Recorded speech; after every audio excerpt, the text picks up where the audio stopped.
What is the greatest gift, aka superpower, any human can have? Well, if you ask Meryl Streep, she would tell you this. The greatest gift of human beings is that we have the power of empathy. Do you want to be more empathetic with the humans in your life? If you answered yes to that question, you're in the right spot. In this video, we're going to talk about empathy and how to unlock the superpower of being a more empathetic human in this video right here, right now. Oh, and by the way, if you said no, well, what's the matter with you, man? Anyway, let's get back into why you're here, why you're watching this video. You saw the title or maybe even the thumbnail and thought to yourself, empathy. Yeah, I need that. Or maybe you even thought to yourself, what the heck is empathy and why is empathy even a superpower? Well, let's go ahead and start with the why question first.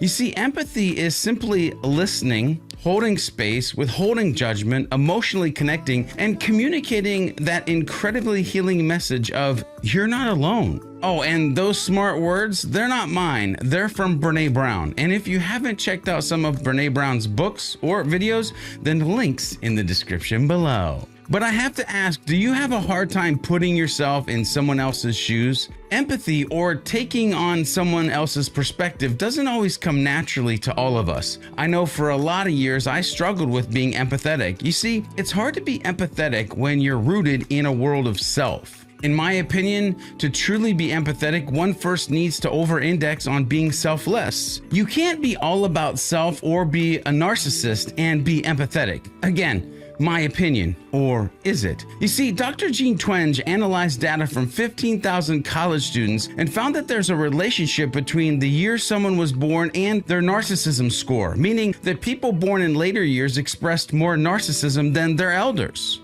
Wait, there's a narcissism score? Well, you know we're gonna have to talk more about that in a future video. But back to the data.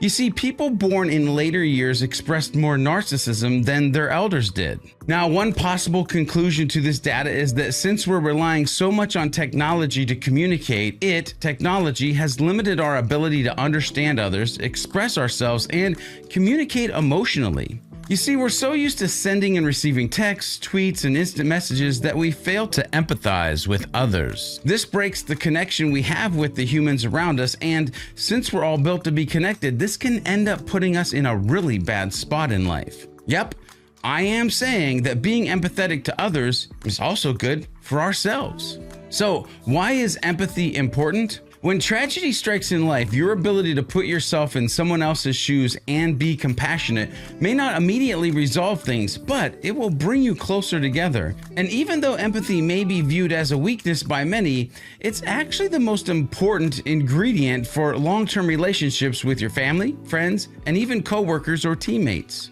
You see, empathy, enables you to have deeper, stronger relationships with those you live and work with on a daily basis, which makes everyone more successful together. When you're empathetic, you're aware of the feelings and emotions of others, the humans around you. When you're aware, you can relate and really understand their situation, whether it's an employee is struggling to complete a project, or they're sick and they need to stay home instead of going into the office. Or maybe it has to do with your kids being in between jobs and needing you to be there to support them, to understand that they're just like you when you were younger, trying to figure out this thing called life. There honestly are hundreds of scenarios that I could run through. However, on the other side of the coin, your inability to display your empathy or to be empathetic can really turn your wife, husband, kids, family, friends, and coworkers off. And I'm pretty sure that last list that I listed equals about every possible human you could have in your life. Making them, the people around you, the people in your life, feel unsupported, detached, and isolated is not a good look on anyone. So how can you be more empathetic in life? Well, great question, and let's talk about a few steps that one can take to have more empathy as they move forward. Number one, set some time aside to speak with your family, friends, or coworkers when you suspect there might be an issue. When you speak to them, ask them, how are they feeling? While that might seem like some small gesture, it can really help.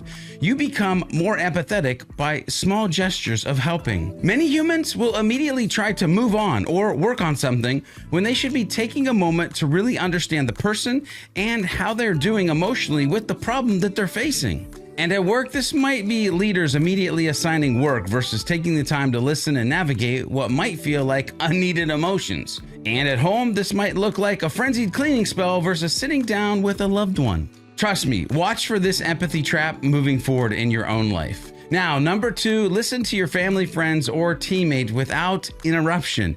Man, is this one hard? No, really, it's hard for most of us to really listen versus listening for when to talk next. And there's a big difference. Listening shows that you care about them and their situation. So take time to really think about what they're saying before you actually respond. Focus on living a life that leverages active listening. And number 3, show your own vulnerability. Again, a difficult step, but if they're feeling depressed, you can open up about a time when you felt that way and how you handled it. You could also try to remove them from the space they're currently in, because many times the emotions we feel are tied to the place that we're at. And again, if this is at work, you could even give the person a mental health day off so that they can have some time to themselves and get back to normal. Or at home, it might be a spa day for your wife or an afternoon on the golf course for your husband. But listen to the problem and the pain and be there. Hashtag listen. No, really, listen. You see, the bottom line here is be compassionate with how they may feel when they share issues with you and consider how the things you say and do can affect their lives. Please remember this one thing. You and your words, they have power. And number 4, offer them help and guidance to solve their problem if possible. So for instance, if they're burnt out from work, then maybe give them a day off or let them work from home when possible. If it's at home, maybe it's a couple days without chores. Maybe it's helping with the chores. Oh, say it ain't so. Yep.